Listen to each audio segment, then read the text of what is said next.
Definitely. That was a great chat. We can hear from, as I said, talkSPORT's England correspondent now, Faye Carruthers joins us. Hi, Faye. Good afternoon. Hey. Listen, I get the feeling. I've heard all your chats you've done with England squad. They're fantastic. Of course they are. I get the feeling that everyone, it's so upbeat in the squad at the moment. The mood's as probably as good as I've ever heard it in an England camp before a major tournament. You're absolutely spot on, Andy. They're all walking around with smiles on their faces, and I've said this before on air. You genuinely, you can't fake that.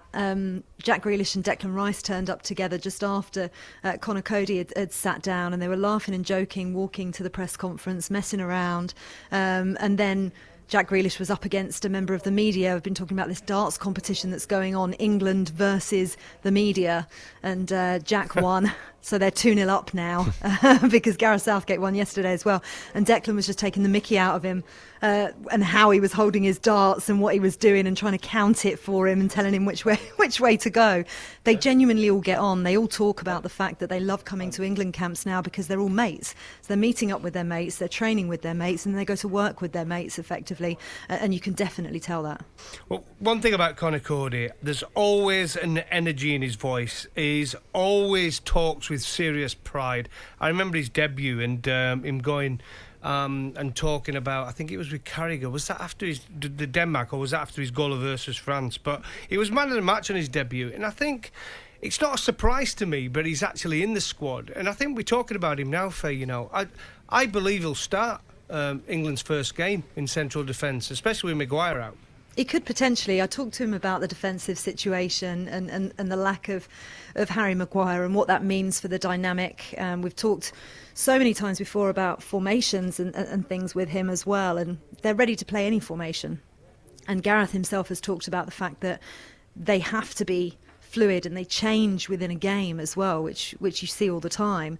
And I brought up with Conor that defensively they've looked a bit shaky recently, and talked about the fact that missing Maguire is a big thing in his leadership and things like that. And he said, you know, he is missed on the pitch for sure, but they're all ready to kind of step in and take over. And it does feel very much, he's talked to Harry as well, and the frustrations that Harry Maguire feels having to train indoors by himself, not being out there with everybody. And they've all been in that situation at some point before, but it feels as if they're all fighting for each other, and they'd be as delighted for Harry Maguire to be back on the pitch and marshalling everybody as they would to take his place and start themselves. Faye, let me ask you, you're of course in and around the players. Sometimes when you're that close to them, you do get a feeling as to whether or not someone is going to be fit and ready.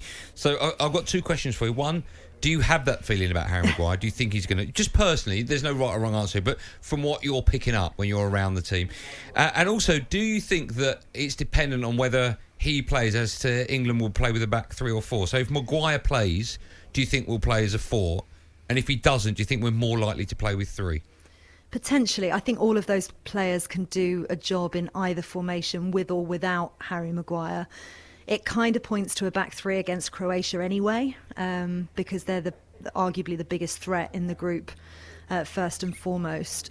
But yes, I see what you mean. You would expect Maguire and Stones to start if it was a back 4, for sure. We didn't see Harry Maguire out in training today. All other 25 players trained. He didn't. It's Wednesday today. The game is on Sunday.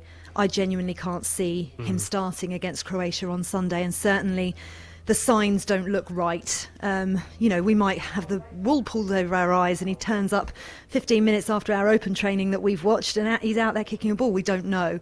That's not what we're hearing, and they're being pretty honest as far as they can without releasing any tactics or anything that could help the opposition, if you see what I mean. I would assume, because he's part of the squad, at some stage throughout the Euros, depending on how far England go, he will take part.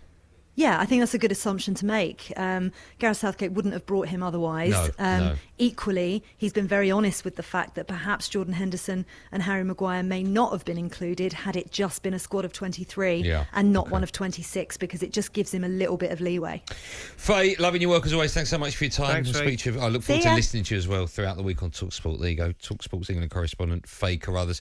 I want to get your calls on Conor Cody as well. 08717 233. Just quickly, he starts for you, doesn't he? He starts. If Harry Maguire's not fit, In he a starts. 3 or 4, he starts. Okay. If Harry Maguire's not fit, yeah. If he's the one who comes in for Maguire in a 4, and if he's in a 3, he'll play anyway. So I think he's a fantastic player, and I think it's helped him this year he's played for England in a 4, Yeah. and he's also played for Wolves. Nuno tried it, didn't he? Playing in a 4 as well. So I think he plays no matter what. Okay.